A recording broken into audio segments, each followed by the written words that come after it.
Mr. President, your administration separated children. Garcia Luna has been charged. Joaquín Guzmán lo era. Entre Washington y México, por Jesús Esquivel.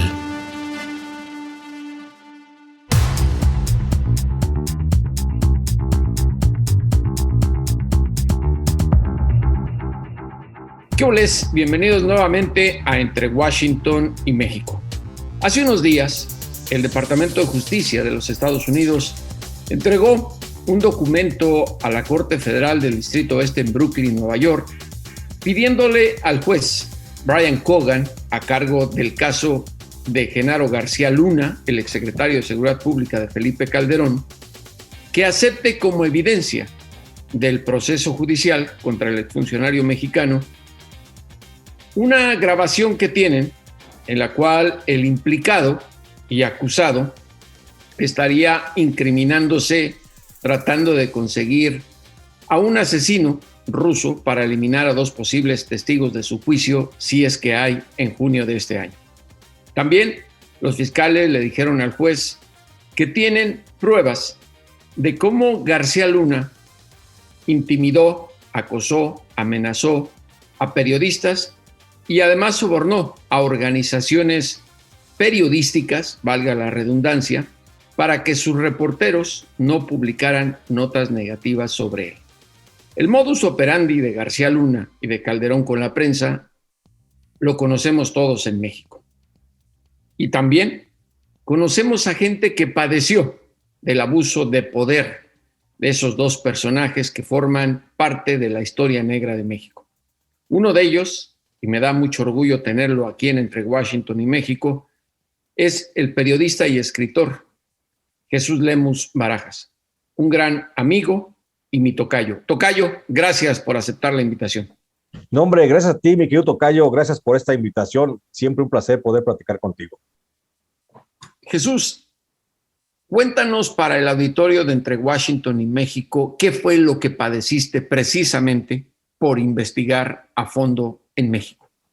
Pues nada más, mi querido tocayo, estuve 3 años y 5 días en la cárcel de Puente Grande. Ahí fui recluido por instrucción del presidente Felipe Calderón y por una historia que me creó Genaro García Luna desde la Secretaría de Seguridad Pública, que fue la base, esa historia fue la base para una supuesta investigación que realizó sobre mí la entonces Procuraduría General de la República, en donde se me acusó de ser un gran narcotraficante, un jefe del cártel de la familia michoacana, y estuve acusado por los delitos de delincuencia organizada y fomento al narcotráfico, justamente ahí en la cárcel de Puente Grande.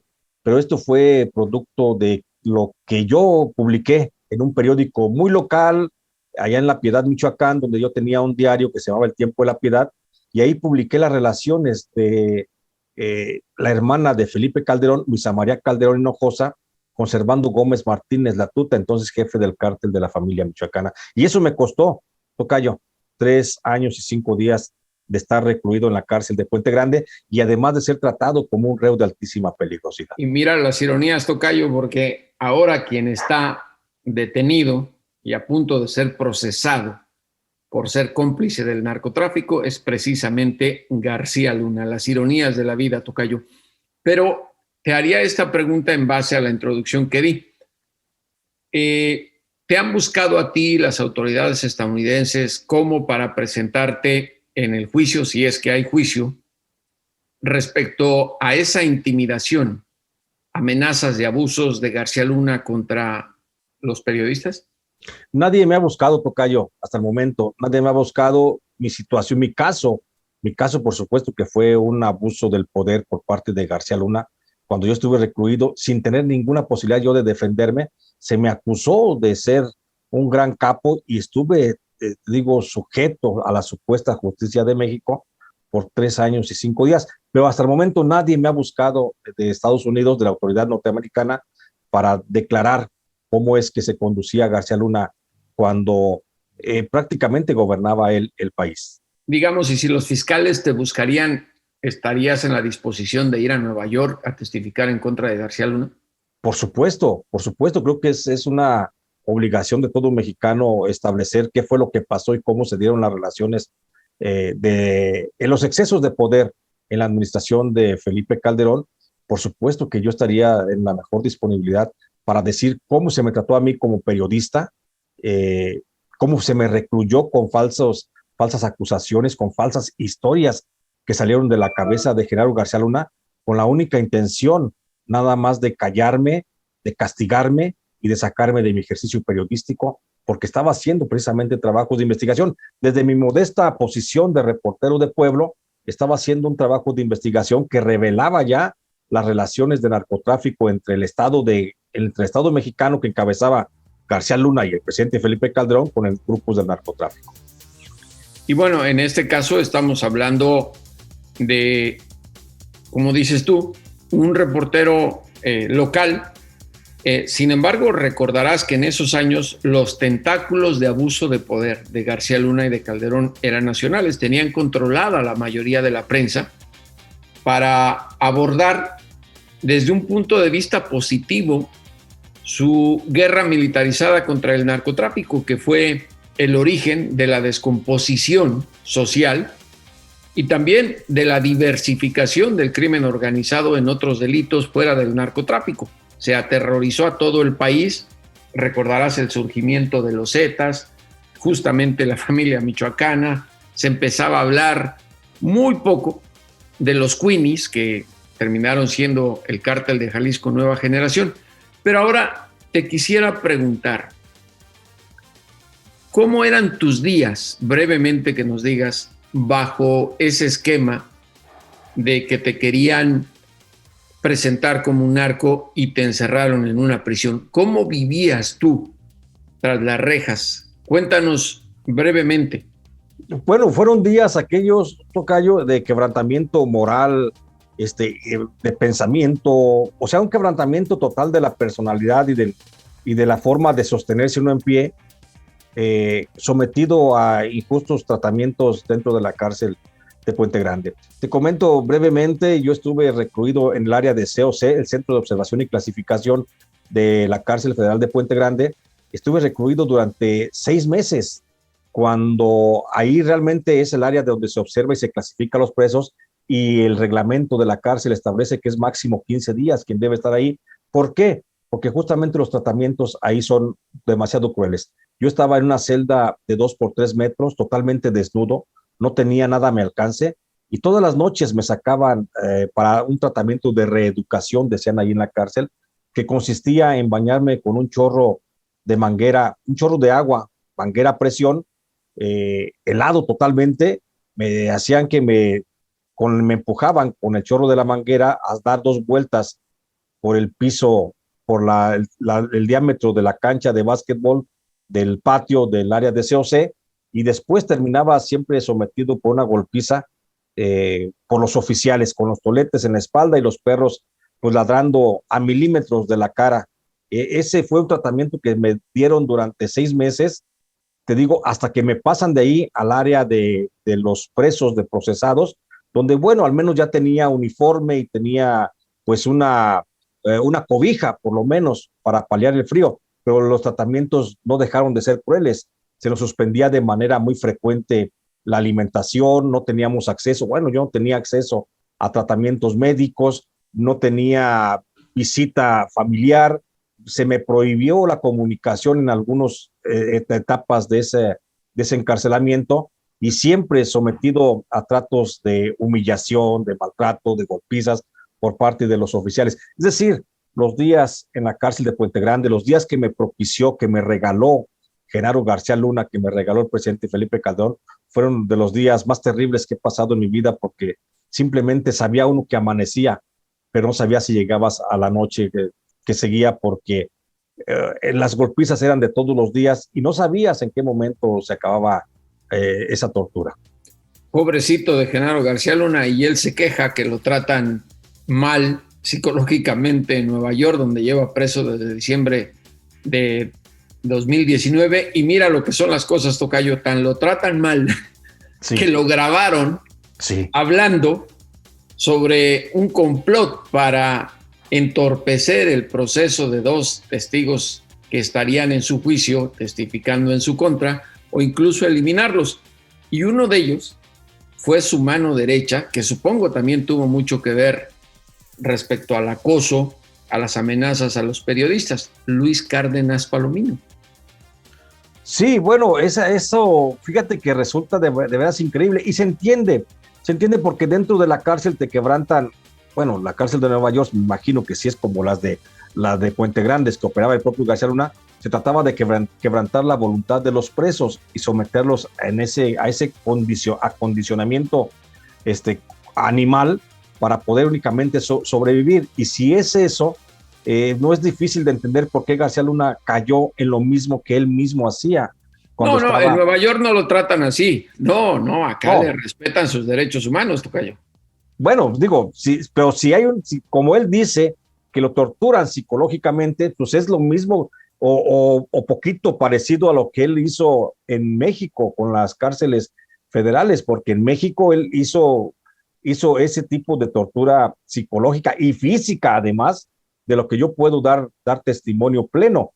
Pero el que lo hayan orillado a hablar ante de manera discreta, hablar frente a una grabadora, pues él mismo practicaba eso en la cárcel de Puente Grande. Son muchos los casos que conozco en los que él logró infiltrar a presos que eran eran agentes de espionaje del gobierno federal y los infiltraba como presos para que hablaran con algunos de los reos más reconocidos o que querían que soltaran la sopa. Entonces, esa fue una sopa de su propio chocolate. Su propio chocolate, sí. Exactamente. Cayó en su propia trampa.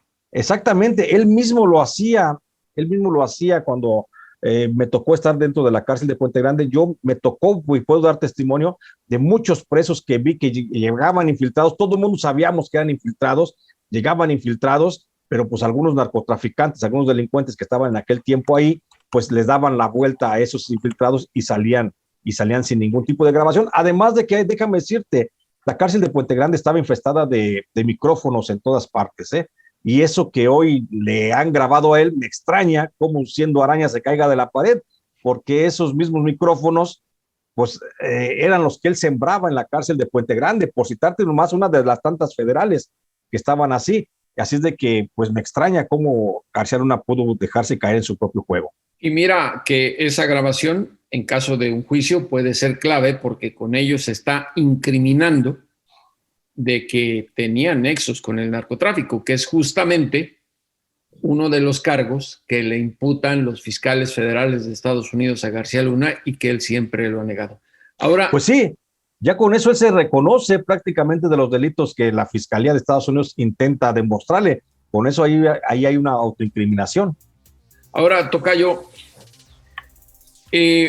pues mucha gente, sobre todo ahora con las redes sociales, se sigue quejando de la falta de justicia para con Felipe Calderón, que se maneja con bandera blanca en una nave que no sabemos sobre qué aguas o qué tipo de líquido navega, pero él insiste que no sabía lo que hacía García Luna, su mano derecha, amigo, confidente y demás. ¿Tú le crees a Calderón y estarías de acuerdo en que también se le investigue? Por supuesto que yo no le creo a Felipe Calderón. Lo ha dicho el presidente López Obrador, que en México no se mueve una hoja de un árbol sin que lo sepa el presidente de la República. Y Felipe, por supuesto que sabía perfectamente lo que estaba haciendo su secretario de Seguridad Pública. Tan lo sabía que hay testimonios desde adentro del narcotráfico, y ahí está Sergio Enrique Villarreal Barragán, que seguramente no me deja mentir, porque Sergio Enrique Villarreal Barragán me confió cuando yo estaba en la cárcel de Puente Grande, que fuimos vecinos de celda, me confió cómo el Mayo Zambada y Arturo Beltrán Leiva conspiraron para sobornar a Felipe Calderón con $20 millones para que Genaro García Luna fuera el secretario de Seguridad Pública. Genaro García Luna ya era un socio del narcotráfico en aquel tiempo, estamos hablando de julio-agosto del 2006, justamente cuando Calderón apenas era presidente electo. Y entonces Sergio Enrique Villarreal le tocó la labor de ir a sobornar al presidente Felipe Calderón. Por eso es imposible que digan que Felipe Calderón no sabía lo que hacía su secretario, cuando él mismo estuvo sujeto a sobornos. Por eso yo pienso que sí debe ser juzgado, debe ser investigado por la justicia norteamericana. ¿Y por qué por la justicia norteamericana, tocayo? Porque lamentablemente la justicia mexicana, los mexicanos estamos huérfanos de una Fiscalía General de la República, porque el fiscal se ha dedicado nada más únicamente a ver por sus intereses y a manejar como si fuera su empresa personal la procuración de justicia, pero correspondería en naturaleza al propio Estado mexicano iniciar la investigación contra Felipe Calderón. Pero también hay otra premisa, tocayo. El presidente Andrés Manuel López Obrador no quiere tocar a expresidentes. Pero pues mal hecho, porque finalmente es el discurso que lo llevó a la presidencia fue ese. Se aprovechó de la necesidad de procuración de justicia que tenemos los mexicanos y nos prometió a todos los mexicanos enjuiciar a los actores de la corrupción del pasado. Tan así que hasta una encuesta fue con la que eso fue un arma de dos filos, una encuesta para enjuiciar a los expresidentes. También se quiso lavar las manos del presidente, pero tiene una gran responsabilidad histórica el presidente López Obrador para llevar a juicio a los expresidentes, aunque no quiera. Él llegó con esa bandera, él nos ofreció a los mexicanos y creo que debe de cumplir. Ahora, tocayo, desgraciadamente no fuiste la única víctima de intimidación de García Luna en los medios de comunicación. Hay varios colegas y colegas que padecieron, no cosas como tú, pero sí el acoso, la intimidación. Pero veamos del otro lado de la moneda, la prensa, que está tan desprestigiada en nuestro país, lamentablemente. Recordarás la manera en cómo le rendían tributo medios nacionales a Genaro García Luna y a Felipe Calderón. Y de pronto, ahora esos medios de comunicación y periodistas han descubierto la palabra investigar. Y ni siquiera investigan, porque muchos de ellos son nada más comunicadores que tienen un micrófono al frente o una cámara de televisión. La pregunta que te quiero hacer, tocayo, en este sentido y tomando en cuenta lo que padeciste en Puente Grande, ¿qué opinas de la gente que integramos a los medios de comunicación en México, justo en un momento tan clave como este, que es que tienes al presidente todos los miércoles calificando quién sí, quién no, y que además hay otros que han descubierto la palabra investigación y por ende que se vendría un juicio como el de García Luna en el cual saldrían nombres a relucir hasta por debajo de las bancas de la sala del juez Kogan? Exactamente, tocayo. Creo que la prensa ahorita es fundamental en México por un solo hecho. Se está consolidando una democracia en el país y sabemos que la prensa no puede ser ajena a la consolidación de las democracias. Hoy se está descubriendo, tú bien dices, la palabra investigación y hasta hoy muchos periodistas comienzan a saber lo que es verdaderamente el trabajo de investigación. Esto ha hecho que en México se divida claramente en el periodismo independiente que practicamos unos cuantos y el periodismo militante que hoy se le llama, por no llamarlo chayotero como se llamaba antes. Entonces, hoy sigue habiendo esa prensa chayotera que se dio en las administraciones neoliberales, que se les pagaba, se les sobornaba, se les hacía cómplice del poder. Sigue habiendo esa prensa, nada más que es más suavemente calificada y se le nombra con el término de prensa militante. Hoy vemos un presidente que es el gran calificador, que todos los miércoles le da estrellita a quien considera que hace un buen ejercicio porque está de su lado, porque respalda sus políticas públicas. Creo que eso es lo más nefasto que puede ocurrirle a la prensa en México.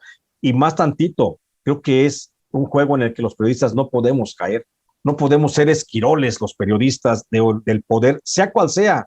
Puede ser la administración más buena, la más bondadosa, la más cercana al pueblo, pero tampoco el periodista puede estar rendido a lo que él diga.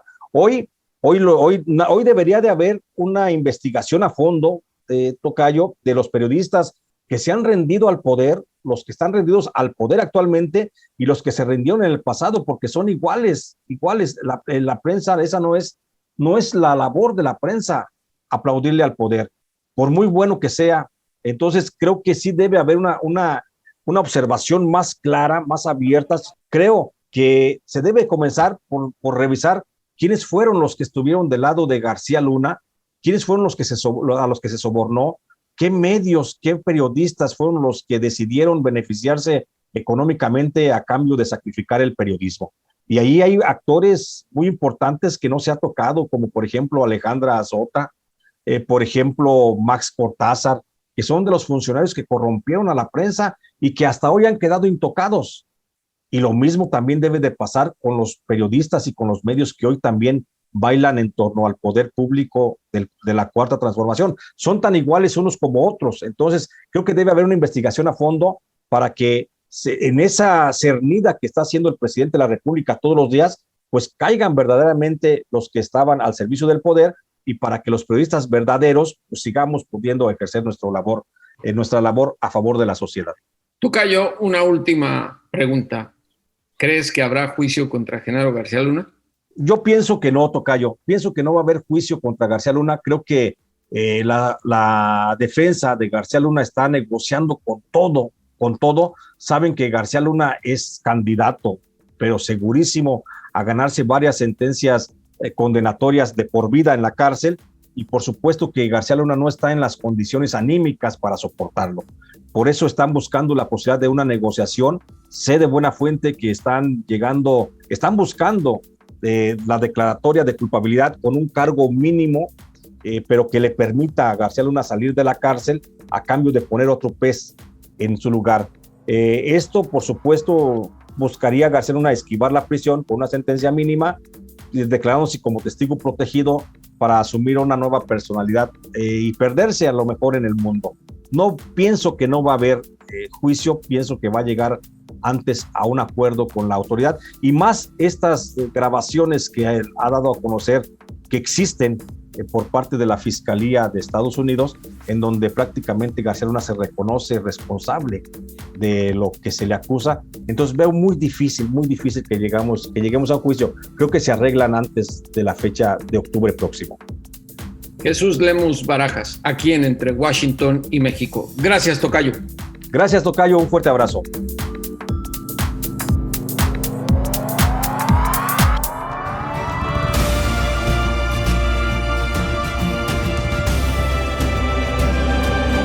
Entre Washington y México.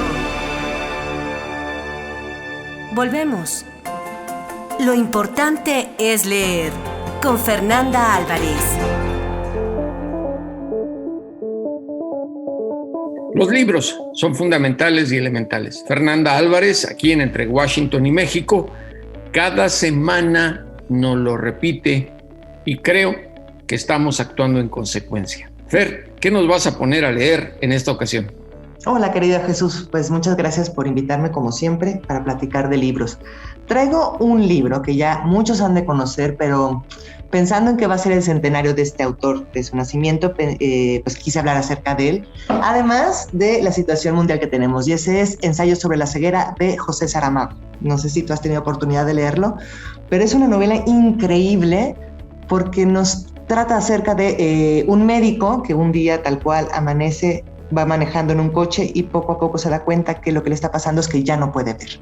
Y es una especie de epidemia que empieza a traspasarse a distintas personas, no se saben las razones, no se saben los motivos, y la única persona que hasta el momento se salva es la esposa del médico y que va a ser gracias a ella que puedan seguir adelante.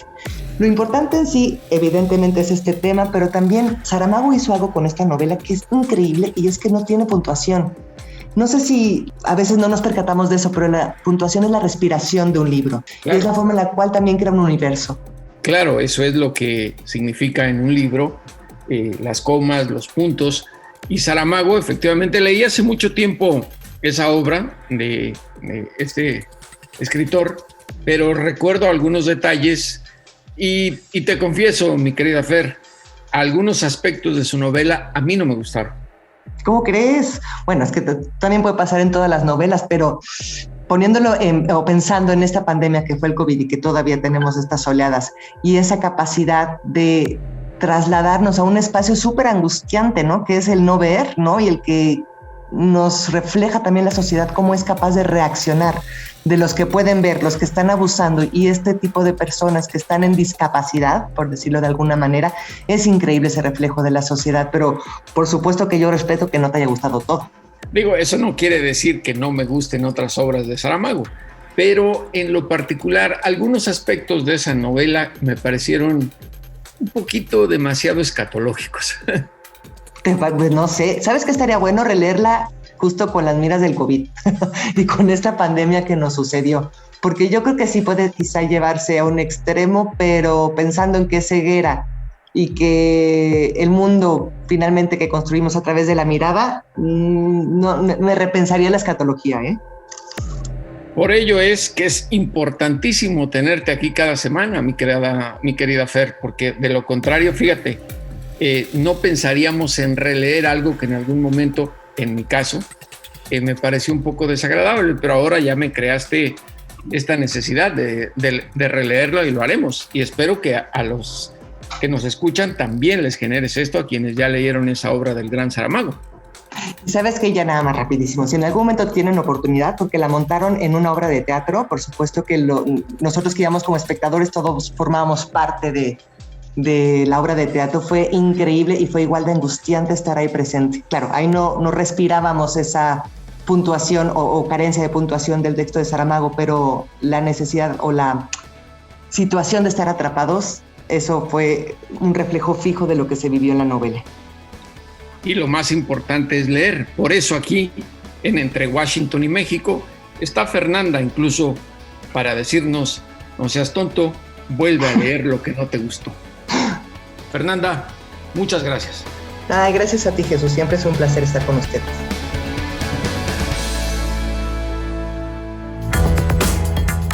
Pucha Play con Gonzalo Lira.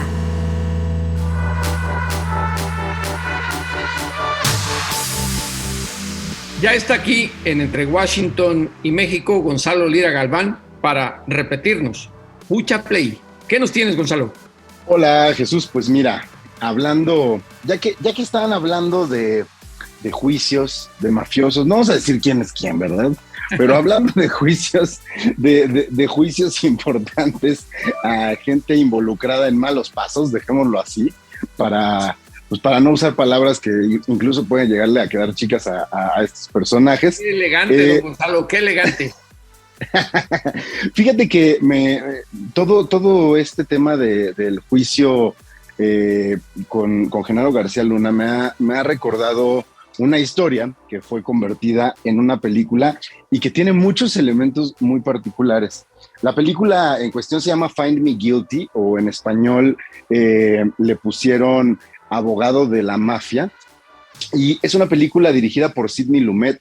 Si mal no recuerdo, la última o penúltima dirigida por Sidney Lumet, este cineasta que tiene, obras maestras como Tarde de Perros y muchas otras. Y aquí el dato curioso, es protagonizada por Vin Diesel.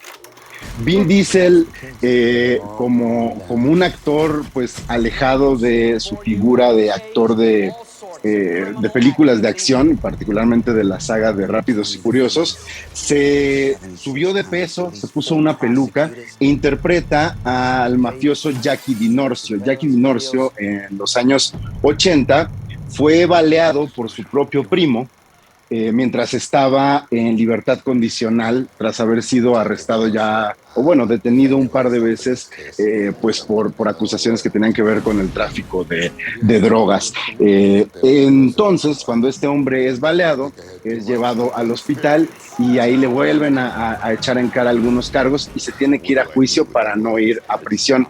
¿Qué es lo que ocurre? Que nadie quiere defenderlo porque todos los involucrados en su caso pues son mafiosos de altísima monta. Entonces este hombre decidió defenderse a sí mismo. La película es una comedia divertidísima en la que van a ver a Vin Diesel como nunca antes lo habían visto, panzón, divertido, con cabello, actuando como yo siempre he dicho que Vin Diesel sabe actuar, porque basta ver sus primeras películas. Trabajó en algún momento con Steven Spielberg en Rescatando al Soldado Ryan, y lo que es muy interesante de la película es que ya lo hemos hablado aquí, ¿no? Como estos juicios en Estados Unidos tienen una vena muy actoral, como pues mucho más cercana al show, y este hombre, este italoamericano, decide hacer de su juicio un verdadero show, encarar a quienes lo acusan, empezar a hacer un soplón. ¿Por qué? Porque el trato es que sea muy probable que lo conviertan en un testigo protegido. Y vamos a escuchar a Vin Diesel, porque en algún momento tuve la oportunidad de platicar con él sobre pues esta capacidad que tiene de hacer ya sea Rápidos y Furiosos, películas de acción que le dan mucho dinero, pero también de repente aventarse a intentar con el drama, con la comedia y con contar historias reales. ¿Qué es lo que mantiene a Vin Diesel, haga lo que haga, pues en ese espectro y con esas ganas de seguir trabajando? Esto fue lo que me dijo. Ahora mismo estoy a solo 6 meses. A 6 meses de filmar el final de la saga con la 10ª Rápidos y Furiosos. Y estoy llegando a ella con el mismo nivel de deseo. Es igual de especial que mi cortometraje de tan solo $3,000. Es como regresar al año de 1994, cuando filmábamos el corto Multifacial.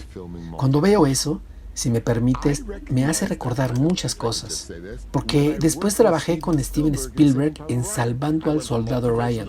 Pasé de Multifacial directo a Salvando al Soldado Ryan. En ese entonces yo estaba dirigiendo y me pagaron mi primer sueldo de actor. Fue en Salvando al Soldado Ryan de Steven Spielberg donde aprendí viendo cuánto le importaba el trabajo a Steven Spielberg. Le importaba tanto como a mí. Ahí decidí que sería un apasionado por el resto de mi vida. Sería así para todo lo que hiciera en Hollywood, especialmente con Rápidos y Furiosos. Ahí lo tienen, creo que vean la película, la encuentran en la plataforma de Paramount Plus, y creo que lo que yo rescataría de todo esto, de lo que nos cuenta Vin Diesel y de la experiencia de ver la película, es que hablando de juicios, pues no hay que juzgar a las personas nada más por un par de cosas que les conozcamos. En este caso, el juicio que se puede hacer sobre Vin Diesel, estoy seguro que va a cambiar una vez que vean El abogado de la mafia o Find Me Guilty en esta plataforma de Paramount Plus. Se la van a pasar muy, muy bien. Ahí lo tienen. Por eso es importante el Pucha Play de Gonzalo Lira Galván aquí en Entre Washington y México. Abrazo, Gonzalo. Abrazo. Ahora sí, como siempre, a los criminales y a los políticos, devuélvanos a ese México que nos arrebataron. Hasta la próxima.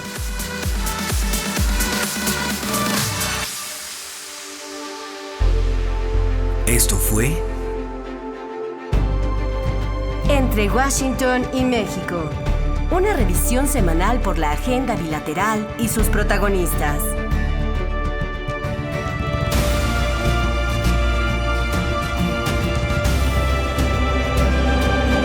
Entre Washington y México. Esta es una producción de Fluxus Comunicaciones.